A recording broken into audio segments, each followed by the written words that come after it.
I grew up on the opposite side of life, and I was really lucky to have a man in my life that told me, how good God was. And although I heard that for many years of my life, I chose to run the other way from God because I had so many things that went against my life. Everything bad that could happen to an individual that happened to me, unfortunately. And it wasn't until I got to the bottom, to come to the end of myself, the complete end of myself, and I called out to God, I got to experience the goodness and grace of God for myself. And like Pastor Matt, Pastor Matt just said, it was the best decision I've made from my life, and it's the one thing that I needed. You see, when who here believes in miracles? Yeah. I truly believe I'm a miracle because I'm not supposed to be standing here today. You see, when I was first born, the doctors told my parents that I had 48 hours to live, and at the time my father was in a prison institution 4 hours away because he was in a gang organisation. So they were really good and brought my father 4 hours away to come and see me to say goodbye to his son. I'm very blessed the fact that I had a grandfather that believed in the power of prayer, and if it wasn't for him, I don't believe I would be here today, because after my father come to see me, things changed really, really quickly, and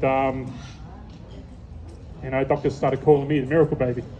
This baby should not be alive. But even in the midst of that, it was the first time without knowing, I would experience rejection in my life, because whilst my father was still serving time in jail, he had an opportunity to serve time close to me and the hospital down the road, so he get visitation. But my dad chose drugs and gang life over me and went back to the prison that he was in. And when he finally got out, he assaulted my mum pretty badly. My mum took off in fear. So I lived a life over the next how many years of mum choosing all the wrong men. I was getting assaulted, mum was getting assaulted, and I became really bitter.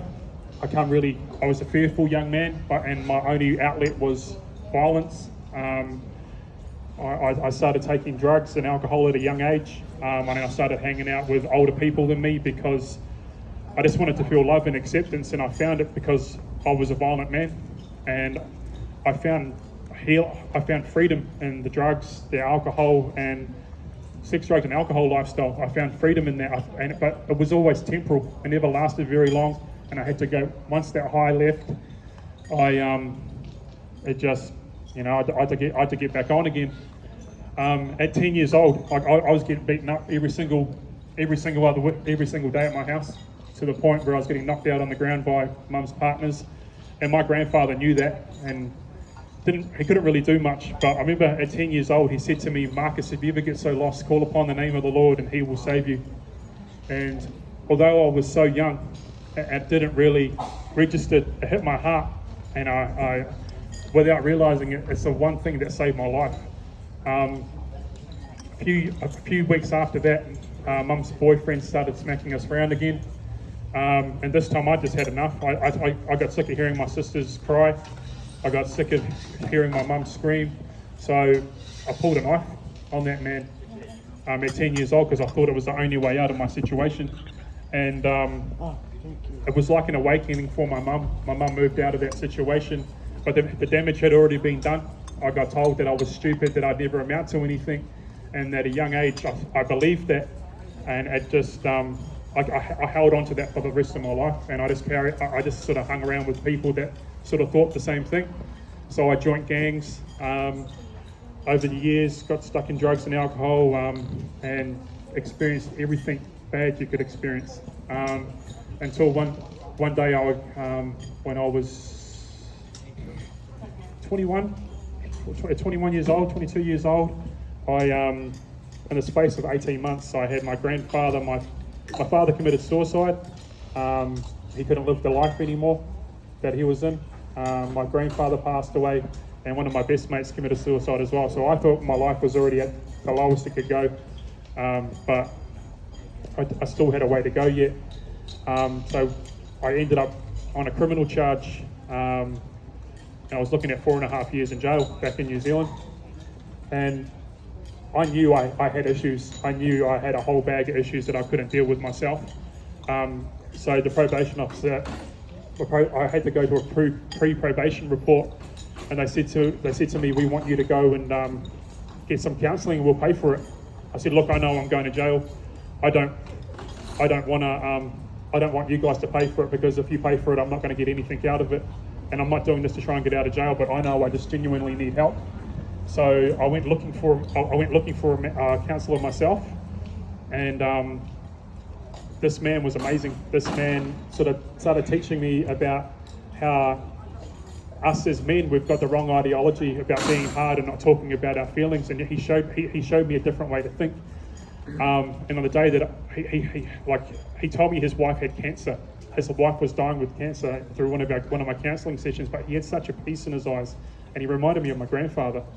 The day before I went to go to court, because I thought I was going to jail for 4.5 years, I went and said goodbye to him, and he asked me when I was going to be up on the, when I go up on for my court case, and I said, "Look, man, it's your day off tomorrow. Spend some time with your wife." I said, "I just want to thank you so much for having such an impact on my life. You've changed my life, and no matter what happens to me in there, I can go in there with a different way of thinking, I guess." I turned up to court the next morning. I packed up my room, just resigned to the fact that I was going to jail for 4.5 years, and there was a way for me to try and change my life. And when I turned up to court, Don was there, and I thought to myself, "What are you doing here, Don?" He goes, "I just wanted to be here." And I said, "You don't have to be here, Don." He goes, "No, I wanted to be here." So I went up for like I said, I was ready to go away for 4.5 years. I was resigned to that fact. And when the judge sentenced me, he said 4 years to start with, and then he said to me, "But because of some Queen Mary rule, it halved it, and because of the probation report and my counsel report, something else happened." So I went from 4.5 years jail to 9 months home detention out of nowhere. And I'm sitting there thinking, what's going on? And because of that, obviously you got to wait for the court proceedings to finish. And Don came and gave me a hug, and he said to me, "Marcus, God's got such a big plan for your life." I go, "Pardon me?" He goes, "I've been praying for you, and God told me He's got such a big plan for your life. Trust Him." And that's not the first time I heard that. And I thought to myself, well, maybe there is. I always thought, if God was so good, why did I have to go through all this pain and all this trauma? I didn't understand it. But yeah, I did my 9 months home D, and then the earthquake hit back in New Zealand in Christchurch in 2011, and that was an experience to go through. I still had I still had 2 years probation as well. My partner at the time, I told her to come here to Australia, so it's Christchurch was pretty uncertain. You're lying in your bed, you don't know whether the walls are going to come down on you, and you've got a young family. It's just like, go and be with your family. I can't come. And then she left, and then 2 weeks later, my probationer Mike said to me, "Why don't you go to Australia?" I said, "I can't go to Australia, mate. I've got probation. How can I leave this country? I can't do anything."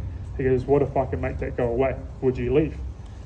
And I said, "Well, I can't see that happening, buddy, but if you think it can, let's do it."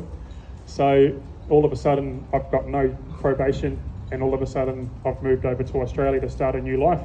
And I started doing things that I never thought was possible. I started coaching rugby league, found my passion coaching rugby league and helping people. I was the one that really needed the help, but I found that as I was sitting down with people and talking about my life experience, not only was I helping them, it was actually really helping me.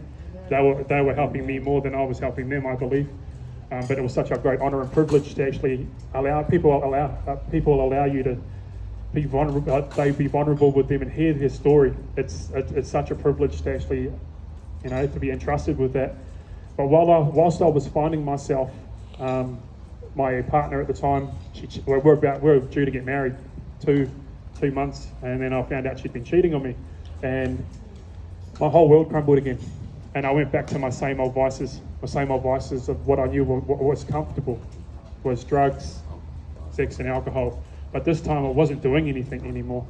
The pain that I felt inside, I didn't know what to do anymore, to be honest. So I rang up. I just kept on hearing a voice. Your dad committed suicide, your cousins has committed suicide, your family committed suicide. Why don't you do it too? We'll take away the pain. And part of me, I didn't really want to. I know the pain of it. I know the pain of when someone decides to end their life. I know what to be on the end of that, the pain and the unanswered questions. I never wanted to give that, but I was so broken, I didn't know what to do anymore. So I rang up sick, worked one day, and I just had this plan. I was just going to end my pain. And I walked to this park, and I was just trying to mull it over, coming down from my high of drugs. And all of a sudden, as I went to get up to go home to do this thing, I heard my grandfather's voice and what he told me at 10 years old. Marcus, if you ever get so lost, call upon the name of the Lord and he will save you. And I didn't even know what that meant. I didn't know what to. I was so broken and so desperate. I just put my arms out in the middle of a park at 10 o'clock in the morning on the Gold Coast. And I said, God, if you're real, reveal yourself to me. Because I knew my grandfather never lied to me. He was the only man he was a real man. He never lied to me, he kept his word, and I knew that what he said to me was true, but I didn't know what I was expecting. Nothing happened in that time. And I thought, wow, I'm just going to go home. And as I was walking over Chevron Island Bridge at 10 o'clock in the morning, coming from the life I lived, I sort of, you know your environment, you know who's watching you. I've always known if someone's watching me. So at 10 o'clock in the morning, I'm walking down Chevron Island, and Chevron Island is a busy place, full of people. And I just felt like someone was watching me, so I turned around, and 6 to 8 people back, there was this rough looking dude. And because where my head was, I thought to myself, this guy's going to mug me in a minute or he's going to assault me. So I thought, I done the old fist thing, and then my head thought to myself, man, maybe I don't have to kill myself, maybe I can just let this guy do it for me. That's how broken I was. And so he must have realised that I was walking down the street. I obviously knew that I knew he was there. So he's run down the side of the street and he goes, sir, you don't have to do what you're about to do. God loves you. He's going to turn your mess into a message and your test into a testimony. He's got such a plan for your life. And I said to him, why are you talking to me? Out of all the people that are walking down here, why are you talking to me? He goes, because God told me. And I said, when? And he goes, 5 minutes ago. And I thought to myself, that's when I called out to God. Wow. And he goes, what's your name, man? I said, Marcus. And he goes, man, I'm from Auckland. He goes, you're a Kiwi, yeah? And I said, yeah. And he goes, well, I used to be a drug addict. He goes, you're there too, huh? I said, yeah. And he goes, well, I'm the youth pastor at the local church now. Wow. And I just want to tell you that, God has a plan for your life, and he can turn this around for you if you choose that. And I'd love to sit here and tell you today that I gave my heart to Jesus that day, but I didn't. But what he did do is he watered a seed that had been planted in my life at a very young age. So I started praying these really stupid prayers, trying to bargain with God, because I was so scared to step into church. I didn't want to step into church because I honestly thought, I know the bad stuff I've done in my life. I've done some bad stuff to people. And I thought if I walked in through the church doors, I would go up in flames. Honestly, that's how I felt. It sounds cliche, but I honestly felt that's how I felt. So I started praying these really stupid prayers. Like, God, if you can stop me from working Sundays, I'll come to your house, and just praying these really just unreal prayers. But he's faithful. Even in these, I didn't know him at all, but he knew me.